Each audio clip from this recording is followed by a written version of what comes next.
Okay, we're on home link 7-7. We're comparing fractions to halves.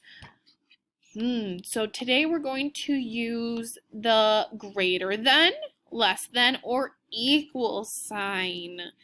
Remember, wherever the wide end opens, it's like it's eating the bigger number. So the bigger number would be on the left, and this bigger number would be on the right, just like an alligator. Okay, shade each circle to match the fraction below.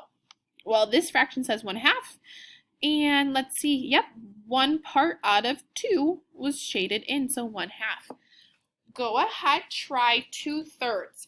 Remember, our denominator on the bottom is telling us that it's split into 3 equal parts, 1, 2, 3, and now you need to shade in 2 equal parts.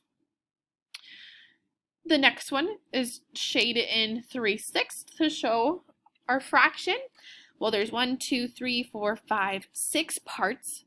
So shade in 3 out of the 6, and you know what? When I color 1, 2, 3, I would see that half of it's shaded in, so 3/6 is equal to 1/2 and 1/4. Well, our denominator says 4. Is this whole broken into 4 equal parts? 1, 2, 3, 4. You betcha.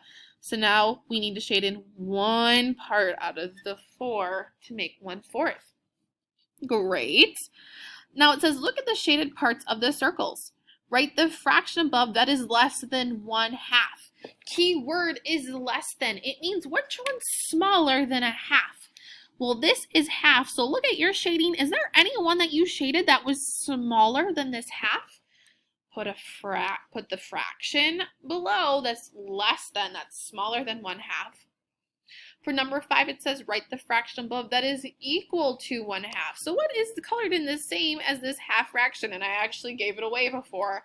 So let's see, which one is the same shape? Equal to. And for number 6, write the fraction above that is greater than 1/2. So again, we know that this shaded in is 1/2. Which one's colored in more than 1/2?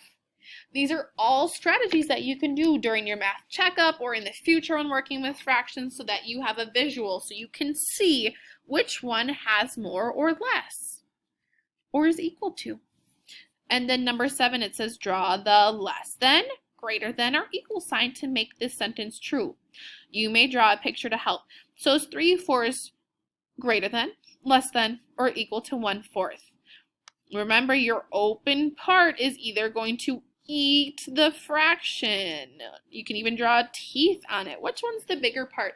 Draw a circle, and I know I'm splitting them into 4 equal parts. So draw 2 circles, split them into 4, and shade in the top. And see what your answer is. Okay.